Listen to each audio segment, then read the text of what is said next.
The government of Russia announced today that the U.S. would need to drastically reduce the number of its officials working in Russia and could no longer use two properties there. Hari Srinivasan in New York with more.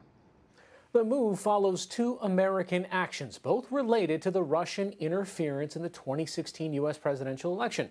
Last December, the Obama administration seized two Russian-owned compounds in the U.S. and expelled 35 Russian diplomats who the U.S. claimed were intelligence operatives.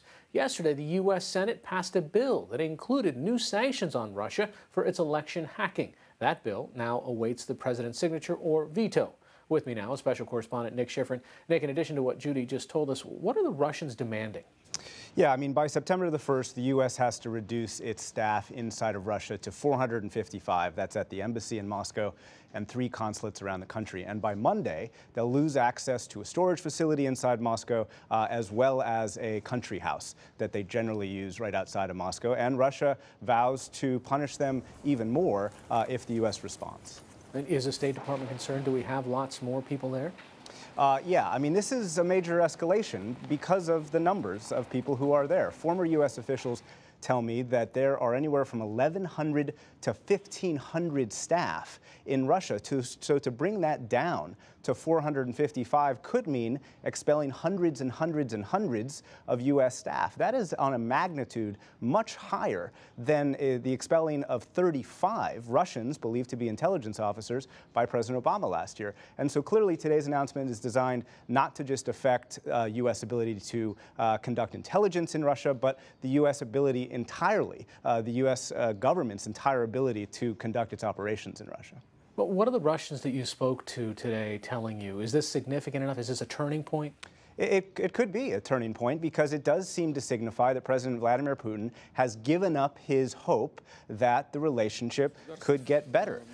You know, the U.S. and Russia have high-level talks going on right now, and Russia certainly had been expecting some concessions out of that. But one Russian official told me today, quote, "We came to the point where there was no hope that those talks could yield any results." And that lack of hope really pervades the entire Russian point of view right now.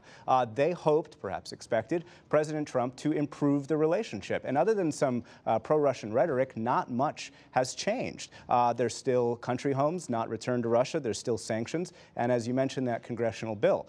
So Russians have delayed this response for 7 months, hoping the relationship would get better. And it seems like their patience has run out. And Hari, the U.S. would say, look, it was Russia that brought us to this point, both the election hacking and its actions in Ukraine. Russia says we didn't hack anything, and the statement today calls what the U.S. is doing a witch hunt. Quote, the U.S. is using Russia's alleged interference in its domestic affairs as an absolutely contrived excuse for its persevering and crude campaigns against Russia.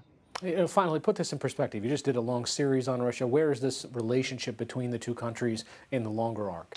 Even during the Cold War, there was no occasion when either side kicked out hundreds of the other person's staff. A lot of Russia watchers told me today that they think it's about the early 80s. It's been that long since this relationship was that bad. That's, of course, after the Soviet invasion of Afghanistan. Now, what brought the relationship better in the 80s was a change, eventual, in Soviet leadership. And President Putin is not going anywhere. And so the question is, how does the U.S. respond, not only to today, but also does President Trump sign that congressional bill increasing sanctions? All right, Nick Schifrin, many thanks. Thank you.